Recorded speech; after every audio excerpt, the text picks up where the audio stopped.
மருத்துவர் திரு ராமதாஸ் அவர்களுக்கும் இன்னொரு மருத்துவர் திரு அன்புமணி அவர்களுக்கும் ஒரு பாமகவுடைய தொண்டரா நிர்வாகியா நீங்க என்ன சொல்றீங்க?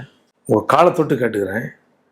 உங்க காலை பலமுறை விழுந்து ஆசீர்வாதம் வாங்கியிருக்கிறேன். இப்போ ஒரு கோரிக்கையாக கேட்குறேன். நிச்சயமா நீங்க மருத்துவர் ஐயா அவர்களை தைலாபுரம் தோட்டத்தில் வந்து சந்தித்து, அப்பா நீங்க என்ன சொல்றீங்களோ நான் கேட்குறேன் அப்படின்னு மட்டும் சொல்லிட்டா அனைத்து பிரச்சனையும் முடிஞ்சிடும். நீங்க விரும்புகிற பதவியும் தானாக உங்களிடத்துல வந்து சேரும். இந்த கட்சியும் உங்களுக்கானது. எங்களை மாதிரி லட்சக்கணக்கான தொண்டர்களும் உங்களுக்கானவர்கள். நீங்க 2 பேரும் இணையணும்.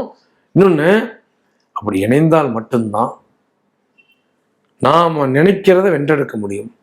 மக்களுக்கு இடஒதுக்கீடு வேணும், சாதி வாரி கணக்கெடுப்பு எடுக்கணும், இன்னும் பல்வேறு தேவைகள், மக்களுக்கான தேவைகள் இருக்குது. ஆன காரணத்தினால நீங்கள் எந்த விதமான நிபந்தனையுமே இல்லாமல், ஐயா அப்பா நான் வந்துட்டேன், நீ சொல்லுங்க, நீ சொல்கிறத நான் செய்கிறேன் அப்படின்னு சொல்லணும்னு சொல்ல வேண்டாம். அப்படி வரும் பொழுது ஒருத்தர் ஐயா அவர்களும் பாப்பா நீ செய்ப்பா நம்ம அப்படின்னு சொல்லிட்டு ஐயாவை அரவணைத்து கொண்டு செல்ல வேண்டும் என்பதுதான் என்னுடைய ஆசை.